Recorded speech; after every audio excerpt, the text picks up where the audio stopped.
Chapter 11. The long afternoon allowed our people to make considerable progress, with Branithar to instruct them, or to interpret for those prisoners who understood the art in question. The English soon mastered the controls of many devices. They practiced with spaceships and small flying vessels, being careful to raise these only a few inches off the ground, lest the foe observe it and shoot. They also drove about in horseless wagons.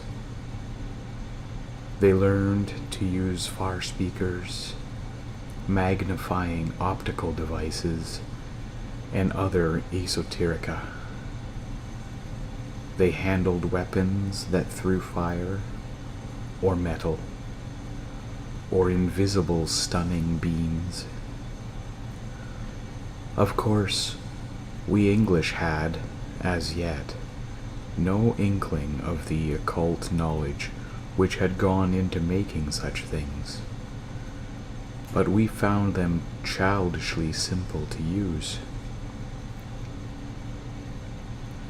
At home, we harnessed animals, wound intricate crossbows and catapults, rigged sailing ships, erected machines by which human muscles might raise heavy stones. This business of twisting a wheel or pulling a lever was not in comparison. The only real difficulty was for unlettered yeomen to remember what the symbols on the gauges stood for, and this, indeed, was no more complicated a science than heraldry, which any hero-worshipping lad could rattle off in detail. Being the only person with pretensions to reading the Wurzger alphabet, I busied myself with papers seized in the fortress offices. Meanwhile, Sir Roger conferred with his captains and directed the most oafish serfs, who could not learn the new weapons, in certain construction work. The slow sunset was burning, turning half the sky gold, when he summoned me to his council board. I seated myself, looked at those gaunt, hard faces. They were animated with fresh hope. My tongue clove to my mouth. Well I knew these captains. Most of all did I know how Sir Roger's eyes danced when hell was being hatched. "Have you learned what and where the principal castles of this planet are, Brother Parvis?" he asked me. "Yes, sire," I told him. "There are but 3, of which Gantarath was one." "I can't believe that," exclaimed Sir Owain Montbell. "Why, pirates alone would—" "You forget. There are no separate kingdoms here, or even separate fiefs," I answered. "All persons are directly subservient to the imperial government. The fortresses are only lodging for the sheriffs, who keep order among the populace and collect the taxes. True, these fortresses are also supposed to be defensive bases. They include docks for the great starships, and warriors are stationed there. But the Wurzgeriks have fought no true war for a long time. They've merely bullied helpless savages. None of the other star-traveling races dare declare open war on them. Only now and then does a skirmish occur on some remote planet. In short, 3 fortresses are ample for this whole world." "How strong are they?" snapped Sir Roger. "There is one height Stularax, on the other side of the globe, which is about like Gantarath. Then there is the main fortress, Darova, where this proconsul Heruga dwells. That one is by far the largest and strongest. I dare say it supplied most of the ships and warriors we see facing us." "Where is the next world inhabited by blue faces?" "According to a book I studied, about 20 light years hence, whereas Gorixon itself, the capital planet, is much further off than that, farther away than Terra even." "But the Far Speaker would inform their Emperor at once of what happened, would it not?" asked Captain Bullard. "No," I said. "The Far Speaker acts only as fast as light. Messages between the stars must go by spaceship, which means that it would take a brace of weeks to inform Wurzgorixen. Not that Heruga has done so. I overheard him speak to one of his court to say they would keep this affair secret a while." "Aye," said Brian Fitzwilliam. "The Duke will seek to redeem himself for what we have done by crushing us unaided ere he reports anything whatsoever. 'Tis a common enough way of thinking." "If we hurt him badly enough, though, he'll scream for help," prophesied Sir Owain. "Just so," agreed Sir Roger, "and I've thought of a way to hurt him." I realized gloomily that when my tongue had cloven to my mouth, it knew what it was doing. "How can we fight?" asked Bullard. "We've no amount of devil weapons to compare with what sits out on yon field. If need be, they could ram us, boat for boat, and count it no great loss." "For which reason," Sir Roger told him, "I propose a raid on the smaller fort, Stularax, to gain more weapons. 'Twill also jar Heruga out of his confidence, or jar him into attacking us. 'Tis a chance we must take. Come worst to worst, I'm not altogether terrified of another fight. See you not? Our only chance is to act with boldness." There was no great demurral. Sir Roger had had hours in which to jolly his folk. They were ready enough to accept his leadership again, but Sir Brian objected sensibly. "How can we effect any such raid? Yon castle lies thousands of miles hence. We cannot flit thither from our camp without being fired upon." Sir Owain raised mocking brows. "Maybe you've a magic horse." He smiled at Sir Roger. "No, another sort of beast. Hearken to me." That was a long night's work for the yeomen. They put skids under one of the smaller space boats, hitched oxen to it, and dragged it forth as quietly as might be.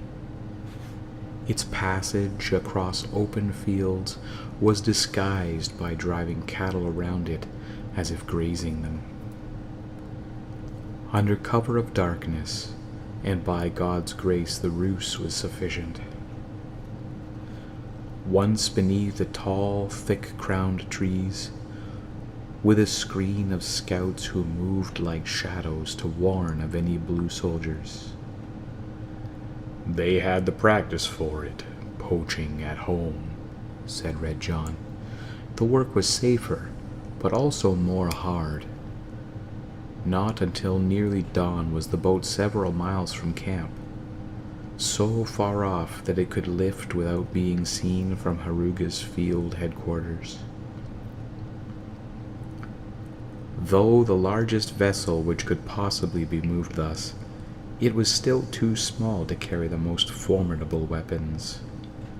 However, Sir Roger had during the day examined the explosive shells fired by certain types of gun. He had had it explained to him by a terrified Wurzger engineer how to arm the fuse thereon so that it would go off on impact. The boat carried several of these. Also, a disassembled trebuchet which his artisans had constructed. Meanwhile, everyone not toiling with this was set to work strengthening our camp defenses. Even women and children were given shovels. Axes rang in the nearby forest. Long as the night was, it seemed even longer when we labored thus exhaustingly, stopping only to snatch a piece of bread or a wink of sleep. The Wurzgeriks observed that we were busy. It could not be avoided, but we tried to conceal from them what we actually did, lest they see we were merely ringing the lesser half of Gantarath with stakes, pits, caltrops, and chevaux de frise. When morning came, with full daylight, our installations were hidden from view by the long grass. I myself welcomed such back-breaking labor as a surcease from my fears. Yet my mind must worry them, like a dog with a bone. Was Sir Roger mad? There seemed to be so many things he had done awry. Yet, to each successive question, I found only the same answer as himself. Why had we not fled the moment we possessed Gantarath, instead of waiting till Heruga arrived and pinned us down? Because we had lost the way home, and had no chance whatsoever of finding it without the help of skilled space sailors. Death was better than a blind blundering among the stars, where our ignorance would soon kill us anyway. Having gained a truce, why did Sir Roger run the gravest risk of its immediate breach by this attack on Stularax? Because it was plain that the truce could not last very long. Given time to ponder what he had observed, Heruga must see through our pretensions and destroy us. Thrown off balance by our boldness, he might well continue to believe us more powerful than was the truth. Or if he elected to fight, we should have our hands strengthened by whatever arms were seized in the forthcoming raid. But did Sir Roger seriously expect so mad a plan to succeed? Only God and himself could answer that. I knew he was improvising as he went along. He was like a runner who stumbles and must all at once run even faster so as not to fall. But how splendidly he ran! That reflection soothed me. I committed my fate to heaven and shoveled with a more peaceful heart. Just before dawn, as mist streamed among the buildings and tents and long-snouted fire bombards, under the first thin light of creeping sky, Sir Roger saw his raiders off. They were 20, Red John with the best of our yeomen, and Sir Owain Montbell as chief. It was curious how that knight's often faint heart always revived at the prospect of action. He was almost gay as a boy when he stood there wrapped in a long scarlet cloak, listening to his orders. Go through the woods, keeping well under cover to where the boat lies, my lord told him. Wait till noon, then fly off. You know how to use those unrolling maps for guide, eh? Well, then, when you come to this Stularak's place, 'twill take an hour or so if you fly at what seems a reasonable speed hereabouts. Land where you have cover. Give it a few shells from the trebuchet to reduce the outer defenses. Dash in afoot while they're still confused. Seize what you can from the arsenals and return. If all is still peaceful hereabouts, lie quietly. If fighting has broken out, well, do what seems best. Indeed, sire. Sir Owain clasped his hand. That gesture was not fated to occur between them again. As they stood there under darkling skies, a voice called, "Wait." All the men turned their faces towards the inner buildings, where mist smoked thickly. Out of it came the Lady Catherine. "I have only now heard you were going," she said to Sir Owain. "Must you? 20 men against a fortress."